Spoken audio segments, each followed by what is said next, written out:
If you stub your toe or bang your knee against something really hard, you don't really have control about whether or not that feels unpleasant. Like 100% of the time, that's not going to feel good.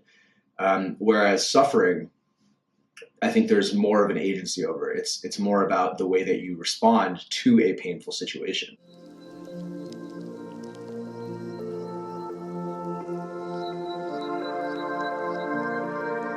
What's up, guys? Welcome back to another episode of ShiShi Meditations.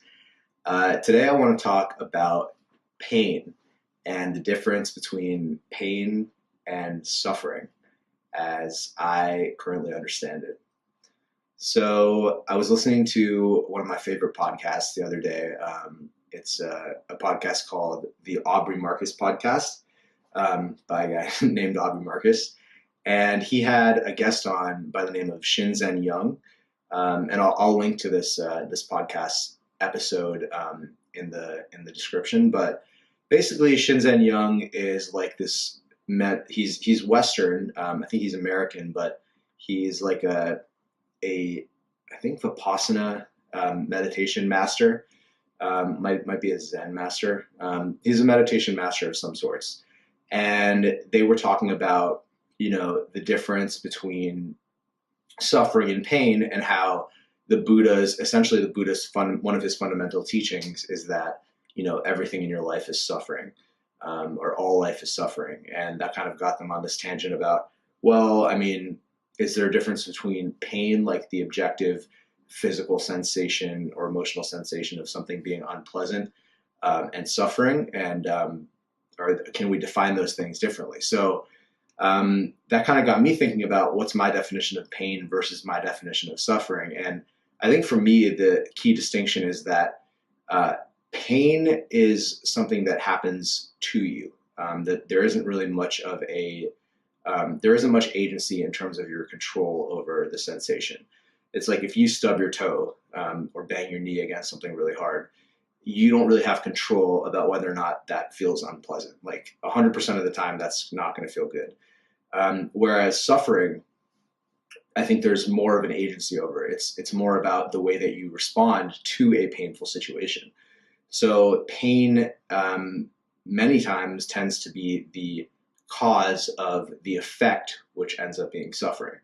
But I think in between that cause and effect is a really crucial choice point that we always have, that if we learn to make better decisions in that small space between the pain and the suffering, then we can change the outcome in those situations, and eventually many of those decisions compounded over time give us a much different life. So I think this is a really important point, because oftentimes the worst part about pain is not the physical or emotional sensation.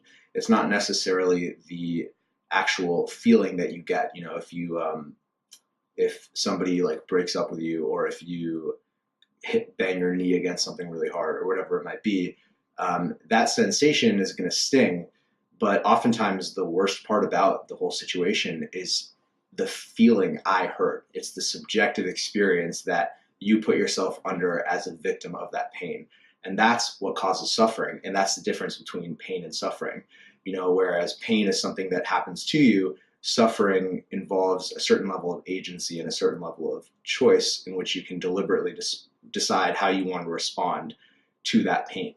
And this is how, in certain Buddhist traditions or martial arts traditions, I'm sure there's other parts to do this. I know there's like the whole study of chi and energy, moving energy through your body. But I believe that this is one of the primary reasons that, monks can walk on like hot coals without seeming to be affected at all, or why Shaolin monks can break bricks with their heads.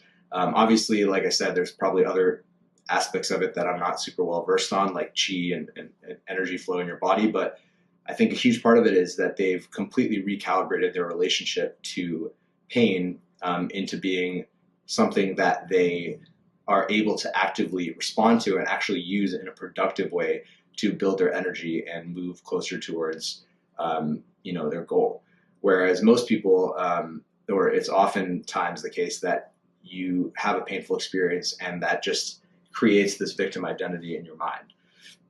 So before I wrap up this video, a quick example of this from my own life is I did a 10-day Vipassana meditation retreat 2 years ago, and I remember like by day 2 into it, I had this searing pain in my back. Like I had this like, I think like low-grade scoliosis, and you're basically sitting in you know, cross-legged or half lotus position for like 10 hours a day, just meditating, not really walking, not exercising much. You're just sitting there, which gets really painful. And I remember just excruciating pain. And I actually went to my teacher. It was a silent retreat, but every day there was like a half an hour period where you got a chance to ask questions for to your teacher.